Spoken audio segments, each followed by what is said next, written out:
So I get asked a lot, when you are using these vibe coding tools, how do you know what to ask the tool? And the question really simply is, you have AI to ask questions to. The thing is, you can ask AI how to ask AI a question so you don't have to think of the question. And that's been really helpful. I've been using Grok, which I found really helpful. ChatGPT 5 is okay. Much prefer Grok's output as of late. So I'd be like, I'm trying to create an app for XYZ. Can you create me a prompt for Replit, for Emergent, for Leap.new? The idea behind that is that if AI can instruct AI better, then I don't have to worry about formulating the question. As long as I'm happy with the question's output, as long as I put it into the vibe coding tool, then all is good. So that's initially how my process really is. And number two is Comet Browser. Really, really good use case. So you're able to open up Comet Assistant.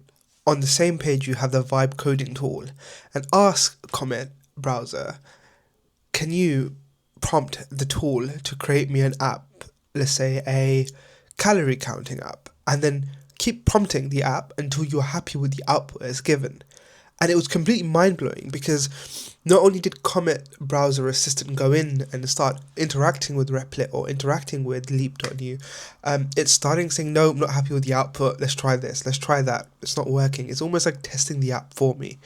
And another use case which was incredible is that when it felt like the natural language capabilities were limited, it was just able to go into the code base, manually edit it somehow. And this is coming from someone who isn't technical from a coding standpoint.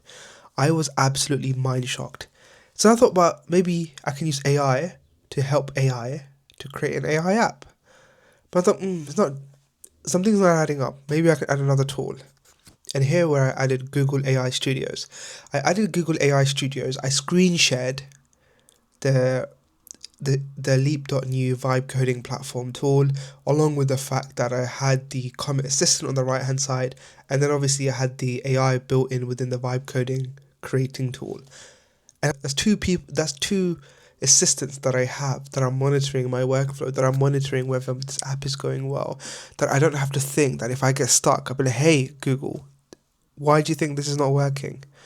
Or hey Comet Assistant, can you just go in into the workflow and just fix it for me? It is the absolute greatest time to live, to know that AI can do all the work for you. Not all, and I'm not saying that you don't need to use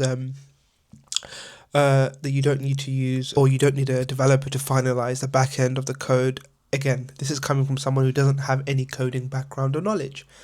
So completely mind-blowing, to the degree that you have all these AI tools that are now an embedded part of your workflow that can give you oversight.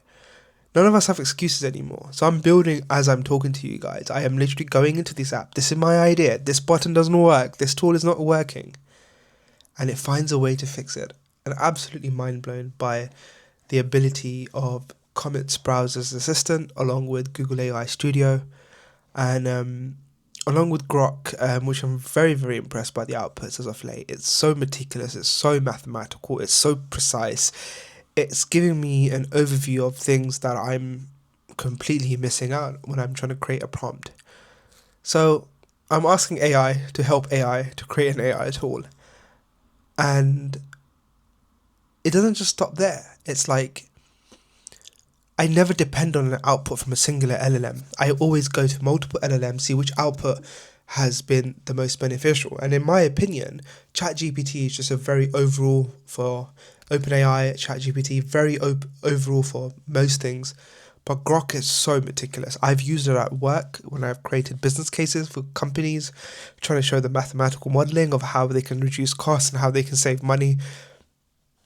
And yeah, really, really impressed with the output. Really, really happy. And all these tools are coming out. There are so many tools that are coming out. And I think one of the main things is I'm trying to prevent myself is having the shiny object syndrome. I need to focus on one thing. And I think another way I've been using AI apps really well is I'm figuring out my unknowns. What do I not know? What are some of the questions that I have that I don't know? So what I'm doing is, while I was on the plane to Antalya in Turkey 2 weeks ago, I sat with my laptop offline on the plane, on a Wizz Air flight, and I'm just typing this code idea. And then I want the app to do this, I want the app to do that. But also, I don't know how the app will deal with security. Figure out how security will work on this app when it comes to single sign-on. I am literally asking my questions on my unknowns and then literally asking the AI. These are some of the things that I have written idea-wise, but these are some of the ideas that I have, but I'm not sure of. So can you teach me about these subjects? Perplexity is really great to finding your unknowns. But I think it's great to focus on things that you don't know as of what you do know. Because sometimes if your only strength is playing on the side of your competency, then you're never going to grow as a person if you don't figure out what you're incompetent in, what you're not strong in, what you're not knowledgeable in. And that's about it, really. I wanted to keep this video sweet and short.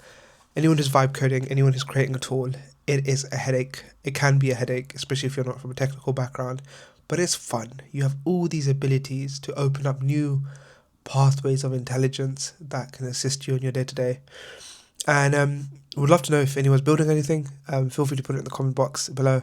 I would love to learn more. And if you like the video, feel free to subscribe. And we'll love to would love to share with you guys more information.